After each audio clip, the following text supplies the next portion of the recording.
حضرت علی رضی اللہ تعالیٰ عنہ کے اقوال: نا امید شخص ہر اچھا موقع بھی گنوا دیتا ہے اور پر امید شخص ہر پریشانی میں بھی موقع تلاش کر لیتا ہے۔ خالق سے مانگنا سنت ہے، اگر دے دے تو رحمت، نہ دے تو حکمت۔ مخلوق سے مانگنا ذلت ہے، اگر دے دے تو احسان، نہ دے تو شرمندگی۔ اخلاق کا اچھا ہونا خدا سے محبت کی دلیل ہے۔ باشعور اور باضمیر لوگوں کے بیچ دوستی کا رشتہ خون کے رشتوں سے زیادہ گہرا ہوتا ہے۔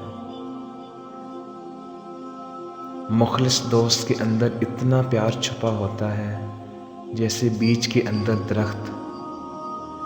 انسان کے آنسو اس وقت مقدس ہوتے ہیں جب وہ کسی اور کے دکھ اور تکلیف کو محسوس کر کے نکلیں۔ کائنات کی سب سے مہنگی چیز احساس ہے، جو دنیا کے ہر انسان کے پاس نہیں ہوتا۔ غلط بات پر غصہ آنا شرافت کی نشانی ہے، لیکن غصے کو پی جانا مومن کی نشانی ہے۔ اخلاق وہ چیز ہے جس کی قیمت کچھ نہیں دینی پڑتی، مگر ہاں اس سے ہر انسان خریدا جا سکتا ہے۔ مشکلات ہمیشہ بہترین لوگوں کے حصے میں آتی ہیں، کیونکہ وہ اس کو بہترین طریقے سے انجام دینے کی صلاحیت رکھتے ہیں۔ انسان کی عقل مکمل ہو جاتی ہے تو اس کی گفتگو مختصر ہو جاتی ہے۔